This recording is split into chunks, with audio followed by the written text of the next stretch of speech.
Good morning, friends. Welcome in my channel Pharma Age Study. Today we will go to discuss about the physical pharmaceutics part second unit first. तो पहला हमारा topic क्या है? Binary solution. Binary मतलब क्या होता है? दो होता है. आप सीधा समझिए, बाइनरी सॉल्यूशन मतलब two different types of solvent का mixture. Binary solution is the mixture of two different solvent in any solution. The binary solution is three types. जो binary solution होते हैं वो three types के होते हैं. पहला when both solvent are completely miscible, मतलब वो completely miscible हो जाएंगे like alcohol and water. And second is when both solvent are partially miscible, मतलब थोड़ा मिसबल होंगे like as phenol and water. आप इसको मिक्स करके देखिएगा, पूरी तरीके से मिसबल नहीं होते हैं. And when the both solvents are immiscible, मतलब कि वो मिसबल होंगे ही नहीं, मिलेंगे ही, जैसे वाटर एंड ऑयल का mixture. In partially miscible binary solution, जो मतलब पार्शियली मिसबिल बाइनरी सॉल्यूशन होता है, both solvents are separated with conjugated liquid layer. मतलब ऑयल एंड वाटर का आप ले लीजिए, दोनों मिलते नहीं. क्यों नहीं मिलते हैं? क्योंकि वहाँ पे एक लेयर बनी होती है, उसको बोलते हैं conjugate liquid layer. As well as temperature increase, और जैसे जैसे हम इस टेम्परेचर को इंक्रीज करते जाएंगे, both solvents are mixed together, मतलब दोनों सॉल्वेंट इजीली मिक्स होते चले जाएंगे. And coagulate layer is disappear, और एक टाइम ऐसा आएगा कि जो कॉन्जुगेट लेयर होगी वो डिसअपियर हो जाएगी. That temperature at which both solvents are mix together is called critical solution temperature, मतलब CST. ऐसा मतलब उस पॉइंट पे, उस टेम्परेचर पे जहाँ पे जो इमिसिबल लिक्विड है, इमिसिबल सॉल्वेंट है, दो इमिसिबल सॉल्वेंट है, आपस में दोनों मिसबल हो जाएंगे, मतलब वाटर एंड ऑयल दोनों आपस में मिक्स हो जाएंगे. उस टेम्परेचर को हम बोलते हैं क्रिटिकल सॉल्यूशन टेम्परेचर. यहाँ पर मैंने एक स्ट्रक्चर दिखाया हुआ है, देखिए नीचे एक बंसन बर्नर लगा हुआ है, और उसको हम स्टार्ट करते हैं और वहाँ पे हीट होता है. तो आप यहाँ पे देख लीजिए, हमारा ऊपर फिनॉल है और नीचे हमारा क्या है? वाटर है. और बीच में हमारा आप देख लीजिए मतलब कॉन्जुगेट लेयर है, जो कि इन दोनों को मिक्स नहीं हो जा रही है. और कुछ समय पश्चात ऐसा होगा कि ये हीट होके दोनों आपस में मिक्स हो जाएगा. उस टेम्परेचर को हम बोलते हैं क्रिटिकल सॉल्यूशन टेम्परेचर. आइडियल और रियल सॉल्यूशन. रियल सॉल्यूशन को नॉन आइडियल भी बोलते हैं. दो solution which follow the following gaseous law of solution is called ideal solution. मतलब जो Raoult law, Henry law, Dalton, Charles law, Boyle's law and Avogadro law को follow करते हैं, उनको हम कहते हैं कि वो आइडियल सॉल्यूशन है. In ideal solution the heat of fusion. Heat of fusion क्या है? जहाँ पे हमारा phenol and water completely mixture हो गया है, उस हीट को उस हीट मतलब फ्यूजन मतलब दो पदार्थों को आपस में जुड़ जाना. Heat of fusion is equal to the heat of solution. मतलब हीट ऑफ फ्यूजन आप जैसे जानते हैं कि जैसे ही वाटर एंड फिनॉल मिक्स होगा वो एक सॉल्यूशन बन जाएगा, और इसकी हीट और फ्यूजन की हीट हमारे दोनों इक्वल हो जाएगी. And the total pressure of solution is equal to the sum of pressure of its constituent. And those solution which do not follow these rules, मतलब जो Dalton law, Henry law, Dalton law, Charles law, Avogadro law है, इसको मतलब follow नहीं करते हैं, so deviation from ideal behaviour, वो ideal behaviour से दूसरे तरीके से कॉल्ड आइडियल और रियल सॉल्यूशन. उसको हम बोलते हैं नॉन आइडियल और रियल सॉल्यूशन. राउल्ट लॉ, ये सबसे इम्पोर्टेंट टॉपिक है हमारा. राउल्ट लॉ, राउल्ट का क्या लॉ होता है? According to Raoult law, in many gaseous mixture the partial pressure of any gas equal to the multiplication of its vapor pressure and mole fraction.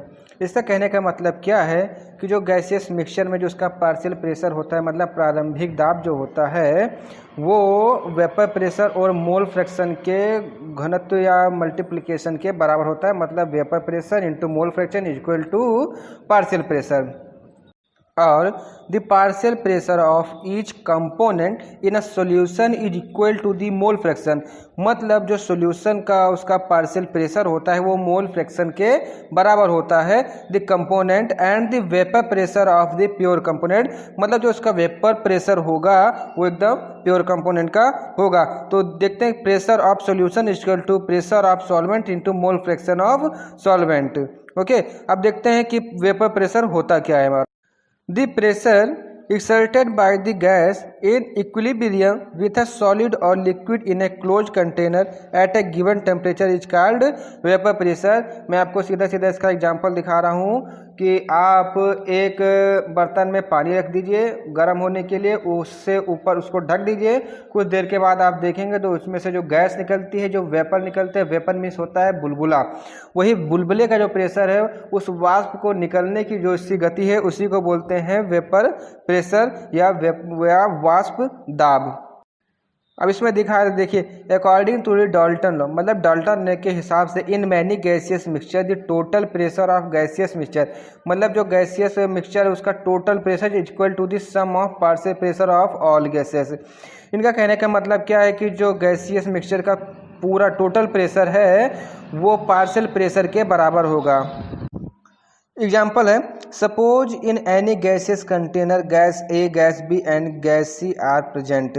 मतलब एक container लेते हैं, उसमें हम 3 गैस देते हैं, एक गैस ए है, दूसरी गैस गैस बी है, तीसरी जो गैस है वो गैस सी है, and their partial pressure are P A, P B and P C. उसका पार्शियल प्रेशर होगा means pressure A, pressure B and pressure C respectively. Their mole fraction is X A, X B and X C, क्योंकि हम mole fraction को X से denote करते हैं। तो जैसे कि आप देखें कि अगर एक कंटेनर में हमारी अगर 3 गैस है, अगर हम उसको बाहर से बोले तो हमारी गैस ही होगी, लेकिन अगर हम उसको अंदर से देखें तो हमारी gas A, gas B and gas C है। तो gas equal to gas A, gas B and gas C. उसी तरह पूरे का प्रेशर इक्वल टू, मतलब उसका जो इनिशियल प्रेशर है वो इक्वल टू हमारा क्या हो जाएगा, pressure A plus pressure B plus pressure C. ये हमारा इक्वेशन फर्स्ट हो गया, P equal to P A plus P B plus C. अब देखते हैं कि गैस ए के लिए जो हमारा है वहाँ पर उसका प्रेशर और मोल फ्रैक्शन कितना होगा। तो ए इक्वल टू, मतलब ए के लिए जो हमारा प्रेशर होगा पी ए, मतलब pressure of A, and mole fraction जो होगा x A means mole fraction of A gas. ठीक है, उसके बाद आता है बी के लिए हमारा pressure B and mole fraction X B हो जाएगा, एंड सी के लिए pressure C and mole fraction C हो जाएगा। जनरली टर्म में देखें तो हम P equal to P naught into X, P naught को आप रो भी बोल सकते हैं क्योंकि हमारा इंडिकेट क्या करना है यहाँ पे वेपर प्रेशर, और प्रेशर को भी पी से ही करते हैं, पार्शियल प्रेशर को भी पी से करते हैं। पार्शियल प्रेशर हमारा प्रारंभिक हो जाता है, वेपर प्रेशर हमारा बाद का हो जाता है, इसीलिए हम इसको पी नॉट से डिनोट करेंगे।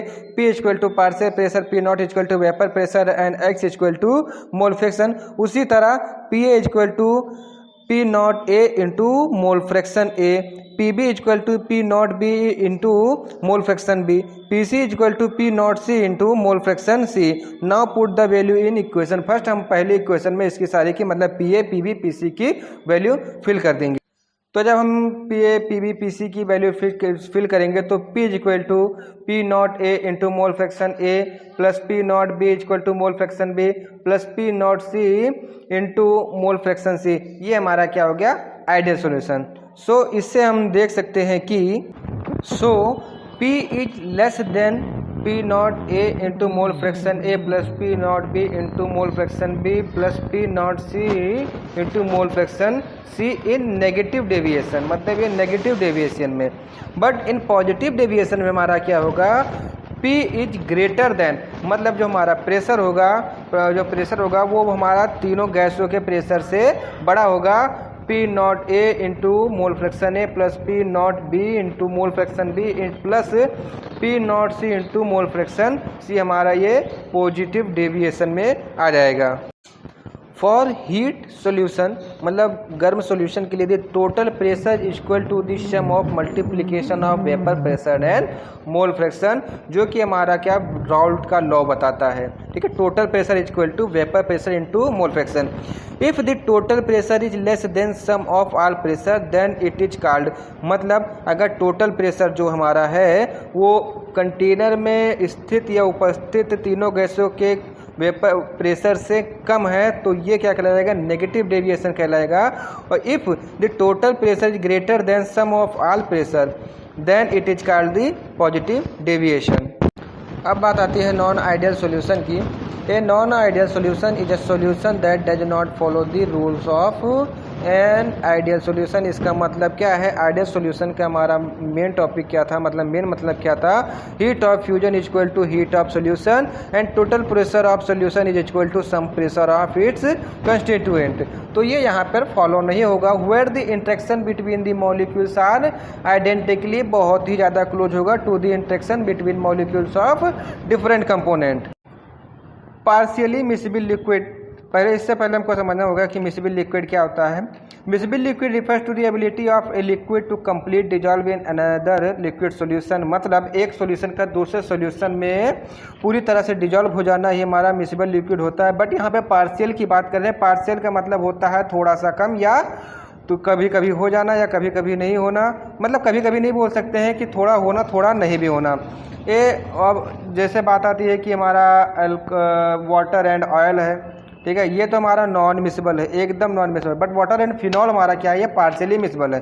पार्शियली मिसिबल क्यों है? क्योंकि जब इसको हम दो, मतलब वाटर एंड फिनॉल को हम जब दोनों में ऐड करेंगे, मतलब मिक्सचर बनाएंगे, तो वहाँ पर एक लेयर होगी, लेयर उत्पन्न होगी या लेयर बनेगी। उस लेयर को हम कहते हैं डिस्टिल लेयर। ये distil layer between two liquid will not form when solution is labelled miscible, ठीक है।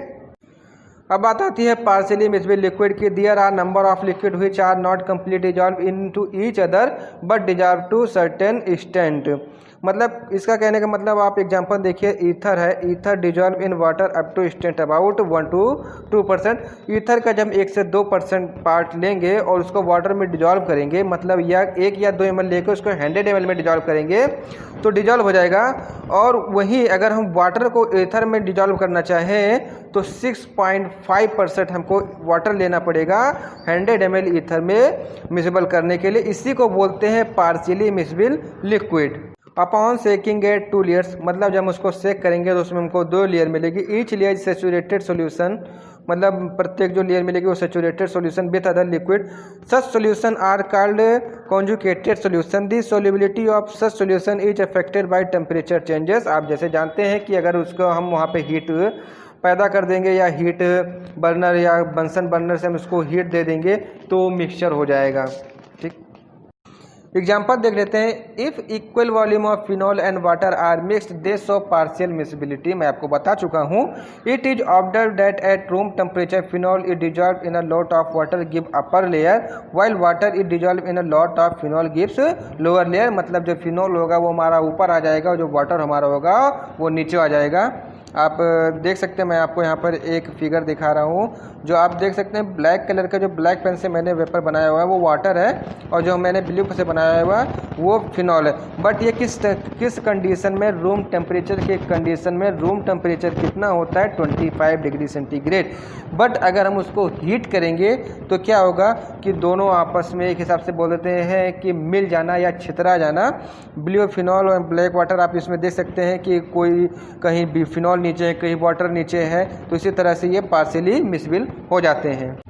अब आता है हमारा सबसे main topic, critical solution temperature, ठीक है। क्रिटिकल सॉल्यूशन टेम्परेचर क्या होता है? टेम्परेचर की वह अवस्था जहां पर जो हमारा 2 कंपाउंड या 2 लिक्विड या 2 सब्सटेंस हमारा आपस में एकदम से मिल जाते हैं। जैसे वाटर एंड फिनॉल को हमको मिक्स करना है, तो अगर हम उसको 35 डिग्री सेंटीग्रेड पे हीट करेंगे तो एग्जैक्टली हमारा मिल जाएगा वो 35 डिग्री सेंटीग्रेड की हमारा है critical solution temperature. When a temperature read between 65 to 70 degree centigrade the liquid become completely miscible. ये अलग अलग कंपाउंड के लिए, अलग अलग लिक्विड के लिए अलग अलग टेम्परेचर तय होता है। The temperature at which this happen is called as the critical solution temperature। or when 2 conjugated solution combine become indistinguishable and result in a single layer, this temperature is called CST, means critical solution temperature। at the temperature above the CST the mix are miscible outside the curve and system is completely homogeneous। homogeneous का मतलब होता है समांगी मिश्रण की एकदम पूरी तरह से, जैसे चीनी पानी का घोल, due to presence of single layer।